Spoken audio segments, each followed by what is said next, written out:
यीशु मसीह का अति पवित्र नाम को मैं धन्यवाद देता हूँ और मैं हर एक मसीह भाई बहन और हर एक मसीह सेवकों को आज मैं मेरा प्रेमी सलाम देना चाहता हूँ। परमेश्वर ने फिर एक और बार हमें परमेश्वर का वचन सुनने का अवसर दिया है, इसलिए हम प्रभु का नाम को धन्यवाद करेंगे। हे प्रियो, आज मैं आप लोग से एक विशेष विषय के बारे में बताना चाहता हूँ। एक विशेष सब्जेक्ट के साथ में आया हूँ आप लोग के सामने, वो ये है कि स्पिरिचुअल ग्रोथ या फिर हमारा आत्मिक उन्नति के बारे में। हे प्रियो, ये जो चीज़ है हम हर एक आत्मिक लोग चाहते हुए एक बात है कि हमारा आत्मिक बढ़ोतरी। हम सभी लोग चाहते हैं कि हम मसीह में आगे बढ़े, हम आत्मिक में आगे बढ़े। हम में से कोई भी इसी प्रकार नहीं चाहता है कि हम यीशु मसीह को जानने के बाद या फिर हम हमारा आत्मिक ज़िंदगी आरंभ करने के बाद हम एक ही समान रहने को, क्योंकि पौलुस हमें बताता है कि हमें बढ़ना है। कहाँ तक बढ़ना है? मसीह के सिर तक हमें पहुँचना है। तो हमारे अंदर एक ग्रोथ होना, एक स्पिरिचुअल ग्रोथ, एक आत्मिक उन्नति होना बहुत ही ज़रूरी है। हे प्रियो, तो ये आत्मिक जो उन्नति है या फिर जो स्पिरिचुअल ग्रोथ है, ये हमारे ज़िंदगी में हम किस तरह प्राप्त कर सकता है, इसके बारे में आज मैं आप लोग को बताना चाहता हूँ। हे प्रियो, हम यदि देखा जाए तो हमारा आत्मिक ज़िंदगी या फिर हमारा आत्मिक दौड़ के बारे में बोला जाए या फिर हमारा जो आत्मिक ज़िंदगी कब आरंभ होता है, वो तब आरंभ होता है जब हम यीशु मसीह को स्वीकार करते हैं और जब हमारा नया जन्म हो जाता है। जब हमारा नया जन्म हो जाता है तब एक मसीह विश्वास या फिर एक मसीह भक्त का आत्मिक ज़िंदगी तब से आरंभ होता है। उसका स्पिरिचुअल लाइफ तब से आरंभ होता है जब वो बॉर्न अगेन होता है, जब वो एक न्यू बॉर्न हो जाता है, एक नया जन्म जब वो पाता है तब। तो हे प्रियो, तो हमें तब से देखना है कि हम उद्धार पाने के बाद या फिर हमारा नया जन्म होने के बाद से हम कितना मसीह में आगे बढ़ा है या फिर हमने कितना स्पिरिचुअल ग्रोथ को कवर किया है, ये हमें देखना है। तो हे प्रियो, तो हमारा ग्रोथ किस तरह होता है, यदि इसको मैं तुलना करना चाहूँगा एक बच्चे के साथ। ये पृथ्वी में जब एक बच्चा जन्म लेता है, जब एक छोटा सा बालक जब जन्म लेता है, तो उसके साथ साथ कंपैरिजन करते हुए हम आज देखेंगे कि एक मसीह जो विश्वासी है या फिर एक जो मसीह का जो चेला है, वो किस तरह मसीह में आगे बढ़ना है, उसका स्पिरिचुअल ग्रोथ किस तरह होता है, उसको हम तुलना करेंगे एक बच्चे के साथ।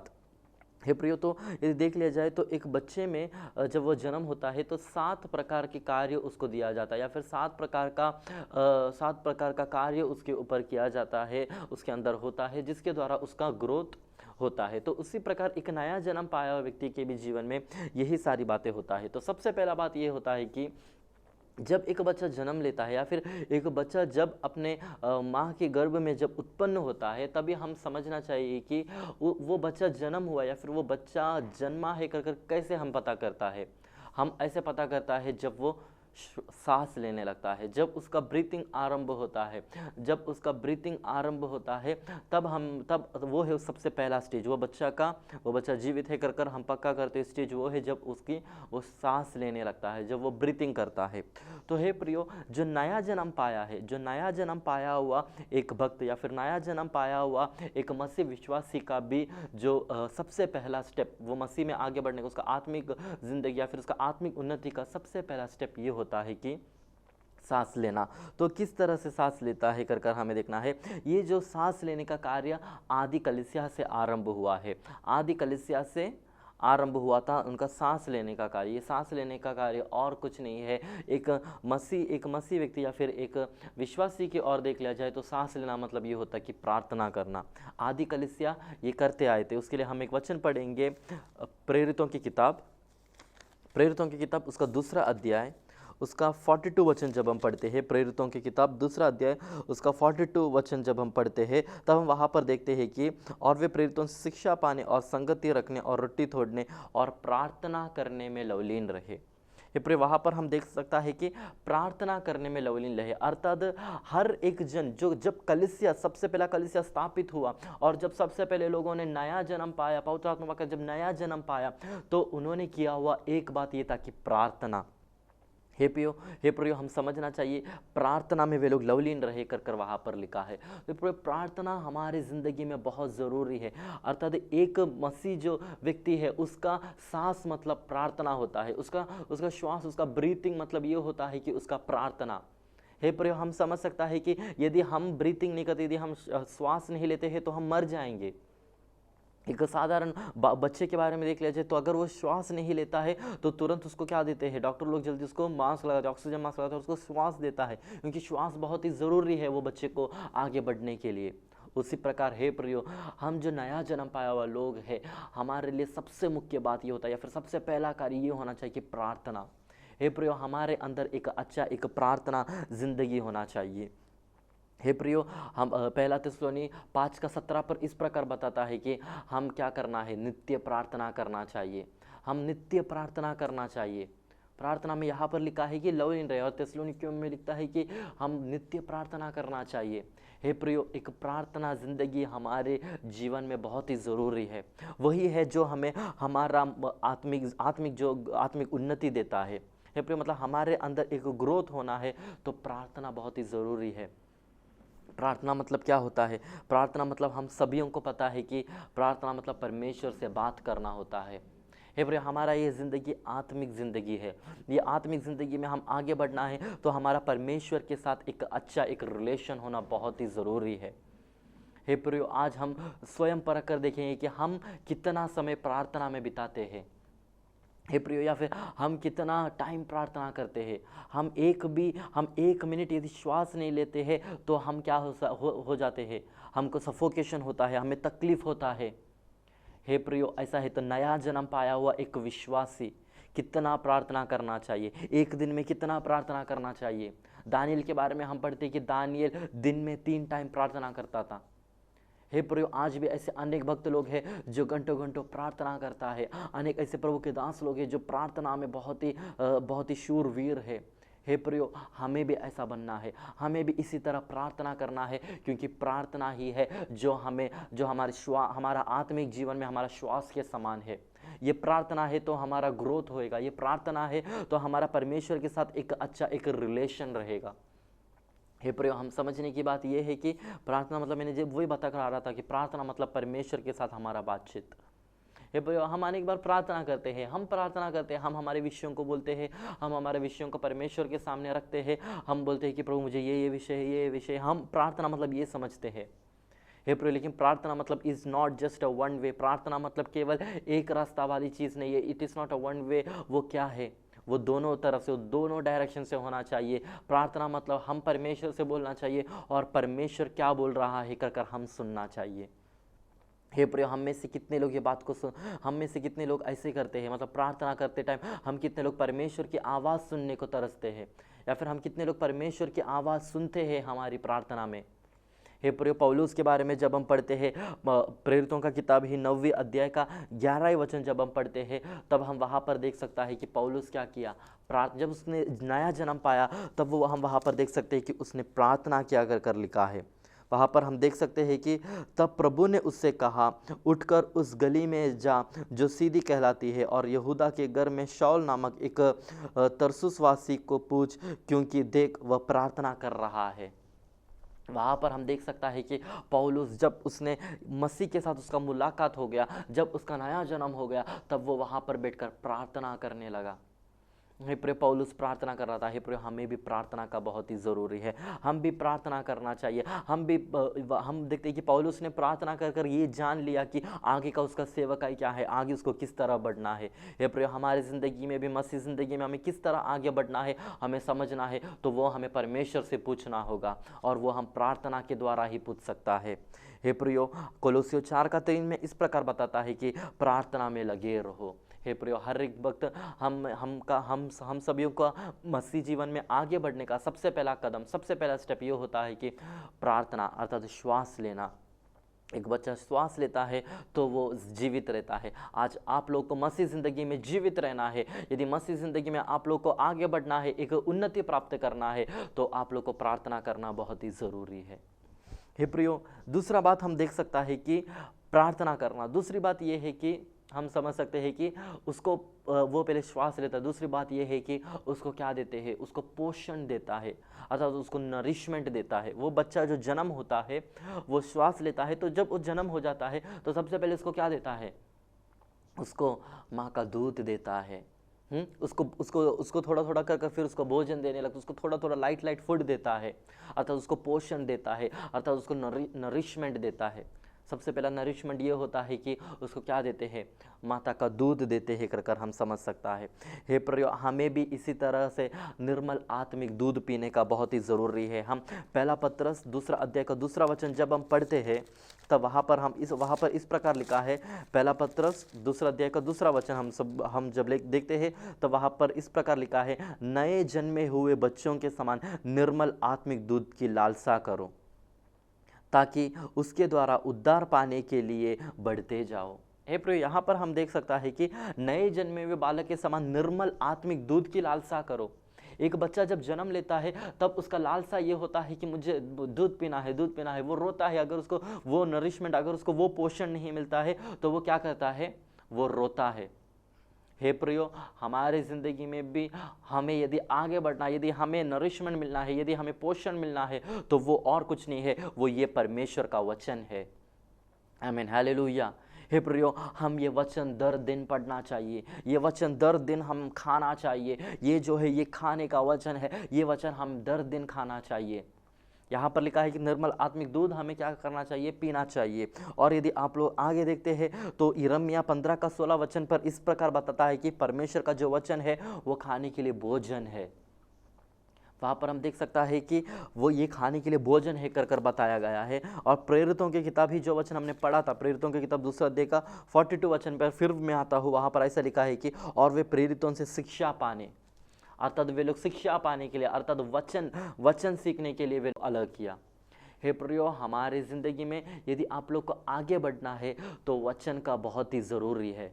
यह वचन ही हमें सामर्थ्य देता है, यह वचन ही हमें बल देता है कि हम आत्मिक जीवन में और भी बलवंत होने के लिए। यह वचन में एक सामर्थ्य है। हे प्रियो, हम देख सकता है ये वचन जो है इसके द्वारा यीशु मसीह ने शैतान को भगा दिया। जो शैतान यीशु मसीह को भटकाने के लिए या फिर यीशु मसीह को परीक्षा में डालकर यीशु मसीह को अपने मिशन से, यीशु मसीह को अपना जो कार्य था उससे यीशु मसीह को डाइवर्ट करने के लिए, यीशु मसीह को हटा देने के लिए शैतान आया, तब यीशु मसीह ने और कुछ इस्तेमाल नहीं किया। यीशु मसीह ने इन वचनों को लेकर उस शैतान से बात किया, तब शैतान भाग गया। शैतान की परीक्षा के ऊपर जय प्राप्त करने के लिए यीशु मसीह ने उपयोग किया वह हथियार परमेश्वर का वचन था। हे प्रियो, आज आपका और मेरा आत्मिक ज़िंदगी में यदि हमें आगे बढ़ना है, यदि आप लोग सोच रहे कि मैं उद्धार पाया लेकिन मैं मेरा आत्मिक ज़िंदगी क्यों नहीं आगे बढ़ा पा रहा हूँ, आज आप लोग खुद को परख कर देखिए कि क्या आप लोग परमेश्वर का वचन को दर दिन पढ़ते हैं, क्या आप लोग परमेश्वर का वचन को दर दिन सुनते हैं। हे प्रियो, हमने पत्रस की पत्रिका में हमने पढ़ा कि निर्मल आत्मिक दूध की लालसा करो ताकि तुम जो उद्धार पाने के लिए बढ़ते जाओ, अर्थात उद्धार पाया है तो उसमें बढ़ते जाने के लिए हमें ये वचन का बहुत ही ज़रूरी है। हे प्रियो, ये वचन पढ़ना और ये वचनों को मानना हमारे ज़िंदगी में बहुत ही ज़रूरी है, क्योंकि ये हमें सामर्थ्य देता है, ये हमें पोषण देता है, ये हमें बल देता है। ये जब वचन हम पढ़ते हैं तब हमें नया बल मिलता है। हे प्रियो, ये वचन दाऊद बताता है कि ये जो वचन है, ये वचन आपका जो वचन, आप तेरे विद्या मेरे पैरों के लिए दीवट के समान है। अर्थात मुझे किस तरह आगे बढ़ना है, मुझे किस तरह आगे बढ़ना है वो मुझे ये वचन बताता है, कर बता रहा है। ये वचन यदि आप लोग पढ़ेंगे तो आप लोग को मालूम पड़ेगा कि किस तरह आप लोग को मसीह जीवन में आगे बढ़ना है। ये वचन यदि आप लोग पढ़ेगा तो आप लोग को पता चलेगा कि आप लोग किस तरह आगे बढ़ सकते हैं और कहाँ आप लोग टोकर नहीं खाना है। हे प्रियो, ये सब ये वचन हमें देता है। तो हे प्रियो, अवश्य है कि हम क्या करना चाहिए, ये वचन को पढ़ना चाहिए, क्योंकि ये जो वचन है यही हमारा खाना है, यही हमारा दूध है, यही हमारा भोजन है, यही हमारा सब कुछ है। हे प्रियो, तो ये वचन हम क्या करना चाहिए, ज़रूर पढ़ना चाहिए। तो तीसरा बात हम देख सकता है, तीसरा बात यह है कि एक बच्चा जब जन्म लेता है तब मैंने बताया कि एक है कि प्रार्थना, हाँ, सबसे पहला है कि वो सांस लेता है, उसको मैंने प्रार्थना के साथ तुलना किया। दूसरा मैंने बताया कि उसको पोषण मिलता है, उसको मैंने क्या किया है, उसको मैंने वचन के साथ तुलना किया है। तो इसी प्रकार है प्रियो, उसको वो सांस लेने लगता है और उसको पोषण देता है। तीसरा बात यह है कि यदि एक बच्चा जन्म लिया तो हम उस बच्चे को वही जगह पर क्या नहीं रखता है, एक ही जगह पर रखता नहीं है। अर्थात वो बच्चा जन्म लिया, हम उसको क्या करता है, उसको बेड पर रखा हुआ रहेगा हॉस्पिटल में, तो उसको वहीं पर नहीं रखा रहता है। उसको हम लेता है, उसको थोड़ा थोड़ा कर क्या करता है, व्यायाम करवाता है। हम उसको क्या करते हैं, उसको उसका हाथों को ज़रा मोड़ता है, उसका हाथों को ज़रा उठाता है, उसका सिर को ज़रा हिला कर देखता है, उसके पैरों को ज़रा हिला कर देखता है, अर्थात हम उसको थोड़ा थोड़ा करके व्यायाम कर देता है। व्यायाम क्यों करता है? व्यायाम इसके लिए करता है कि उसके सारे शरीर के कार्य, सारे शरीर के अंग अच्छे से कार्य करने के लिए एक्सरसाइज हम उसको करवाता है। उसको धीरे धीरे कर हम क्या करते हैं, बच्चे को हम एक्सरसाइज करवाता है। हम उसको, एक बच्चा जन्म लिया तो उसको जहाँ पर वो पड़ा है वैसे का वैसे उसको रहने को नहीं देता है। हम उसको क्या करता है, उसमें हम उसको एक्सरसाइज कर देता है। हे प्रियो, तो एक जो आत्मिक मनुष्य जो नया जन्म लिया है वो प्रार्थना करना चाहिए, परमेश्वर का वचन पढ़ना चाहिए और उसका व्यायाम होना चाहिए। ये व्यायाम किस तरह से होगा? व्यायाम जैसे मैंने बताया कि वो बच्चे को एक ही जगह पर नहीं रखते हैं। तुम उद्धार पाया, तुमने नया जन्म पाया, तो आप लोग एक ही जगह पे नहीं रह सकता है, आप लोग को बाहर निकलना होगा। आप लोग को क्या करना होगा? बाहर निकलना। बाहर क्यों निकलना होगा? गवाह बनकर निकलना होगा। आप लोगों को गवाही बनकर निकलना पड़ेगा। आप लोग को बाहर संसार पर निकलना पड़ेगा और आप लोग को समाचार देना पड़ेगा, आप लोग को सुसमाचार बताना पड़ेगा।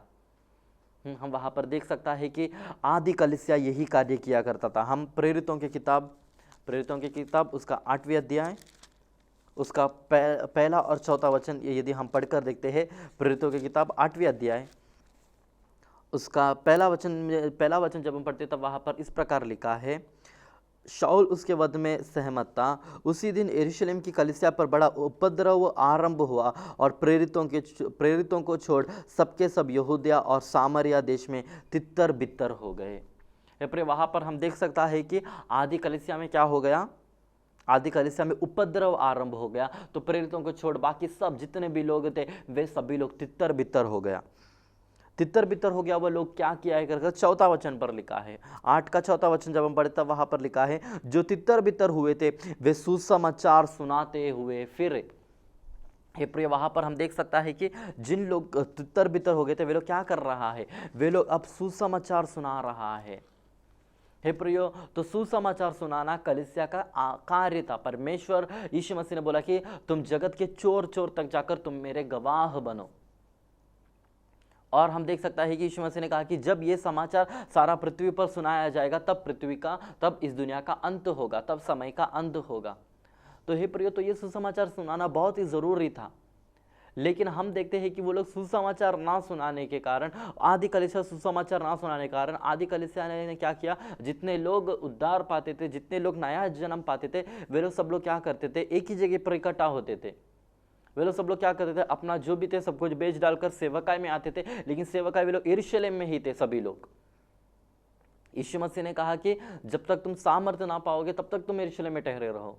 जब तुम ऊपर से पवित्र आत्मा का सामर्थ्य पाओगे तब तुम यहूदा, सामरिया और फिर दुनिया के छोर छोर तक जाकर तुम मेरे गवाह बनोगे। लेकिन हम देखते हैं कि पवित्र आत्मा पाने के बावजूद भी हम देखते हैं कि कलीसिया के लोग वहीं पर ठहरा रहने के कारण परमेश्वर को आदि कलीसिया पर उपद्रव लाना पड़ा। तो यह उपद्रव एक रीति से देखा जाए तो परमेश्वर का ही भेजा हुआ था, ताकि हम देख सकते हैं वो उपद्रव के द्वारा, वो परसिक्यूशन के द्वारा कलीसिया से जो नया जन्म पाए वे लोग थे वे लोग तितर बितर हो गए। वे लोग क्या हो गए? वे लोग सभी लोग तितर बितर हो गए। और हम देख सकते हैं कि वे लोग जहाँ जहाँ तितर बितर हो गया, हम 8 का प्रेरितों की किताब 8 का 14 वचन में पढ़ते हैं कि जो तितर बितर हुए थे वे सुसमाचार सुनाते हुए फिरे। जितने भी लोग तितर बितर हो गया वे लोग सब लोग क्या कर रहा है? सुसमाचार सुना रहा है। हम देख सकते हैं कि फिलिप्पुस कहाँ गया? सामरिया में गया। और हम देख सकते हैं कि पतरस भी अलग अलग जगहों पर गया। इसी प्रकार हम देख सकते हैं कि सुसमाचार के तितर बितर होने के कारण सुसमाचार को लेकर अलग अलग जगहों पर गया। हे प्रियो, तो इसी प्रकार से कलीसिया तब क्या होने लगा? कलीसिया का व्यायाम होने लगा, कलीसिया का कार्य बढ़ने लगा। यदि हम सोचना चाहिए, यदि इसी प्रकार वे लोग गवाह नहीं देते थे, यदि वे लोग व्यायाम नहीं करते थे, यदि आदि कलीसिया और नया जन्म पाए वे लोग यदि व्यायाम नहीं करते थे, यदि सुसमाचार नहीं सुनाते, यदि गवाह नहीं बनते थे, तो आज कलीसिया और कलीसिया की सेवका इतना तक बढ़ता ही नहीं था। आज कलीसिया और मसीह लोग इतना आगे नहीं बढ़ते थे। लेकिन सुसमाचार सुनाना और गवाह देना बहुत ही ज़रूरी था। हे प्रियो, हमारे ज़िंदगी में भी इसी तरह गवाह बनना बहुत ही ज़रूरी है। यह हमारा एक व्यायाम है। यदि आप लोग सुसमाचार नहीं सुनाते हैं, यदि आप लोग यीशु मसीह का गवाह नहीं बनते हैं, तो आप लोग क्या हो जाएगा, एक ही जगह पर बैठे रहोगे, एक ही जगह पर अटके रहेंगे और आप लोग का मसीह ज़िंदगी खुशी का नहीं रहेगा। आप लोग का मसीह ज़िंदगी में कुछ व्यायाम नहीं रहेगा, तो आप लोग मसीह ज़िंदगी से बोर हो जाओगे। आप लोग को मसीह ज़िंदगी का वो आनंद, वो खुशी, वो मज़ा नहीं मिलेगा। क्यों नहीं मिलेगा? क्योंकि आप लोग सुसमाचार सुनाते ही नहीं है। आप लोग नए नए लोगों को जाकर यीशु मसीह के बारे में बताते ही नहीं है। हे प्रियो, नया जन्म में मिलते हुए एक खुशी ये है कि हमने पाया हुआ वो उद्धार, हमने पाया हुआ वो नया जन्म औरों तक पहुंचाए, और लोगों तक बताए, और लोगों तक पहुंचाए, और लोगों के बीच में गवाह हो जाए। जब हम और लोगों के बीच में गवाही देते हैं, तब हमारे अंदर एक आनंद भर जाता है। वो आनंद है जो हमारा आत्मिक मनुष्य का आनंद है, हमारा आत्मिक जिंदगी का आनंद है। वो जब हम और लोगों को सुसमाचार सुनाते हैं, तब हमारे अंदर क्या होता है, एक आनंद मिलता है। वो आनंद इसलिए है कि हम और लोगों को हमने पाया हुआ उद्धार के बारे में बता रहा है। हमारा व्यायाम वहां पर हो रहा है, हमारा आत्मिक मनुष्य, हमारा आत्मिक जिंदगी का व्यायाम हो रहा है, और धीरे धीरे हम बढ़ सकता है। तो हे प्रिय, हम गवाह बनना है, हम सुसमाचार सुनाना है। तो जो नया जन्म पाया व्यक्ति सुसमाचार सुनाना है, लेकिन कैसे हमें सुनाना है, या फिर सुसमाचार सुनाने के लिए सबसे मुख्य बात क्या है, वो हम देख सकता है प्रेरितों की ही किताब पहला अध्याय का 8वें वचन हम देखेंगे। प्रेरितों की किताब पहला अध्याय का 8वें वचन, वहां पर इस प्रकार लिखा है, परंतु जब पवित्र आत्मा तुम पर आएगा, तब तुम सामर्थ्य पाओगे, और यरूशलेम और सारे यहूदिया और सामरिया और पृथ्वी के छोर छोर तक जाकर मेरे गवाह होंगे। हे प्रियो, हम समझना चाहिए कि हम ये बात को समझना चाहिए कि पवित्र आत्मा बहुत ही ज़रूरी है गवाह बनने के लिए। यदि हम और लोगों को गवाही देना है, तो सबसे पहले हमारे अंदर पवित्र आत्मा का सामर्थ्य रहना चाहिए। जब हमारे अंदर पवित्र आत्मा का सामर्थ्य रहेगा, तब हम बिंदास परमेश्वर का गवाही दे सकते हैं।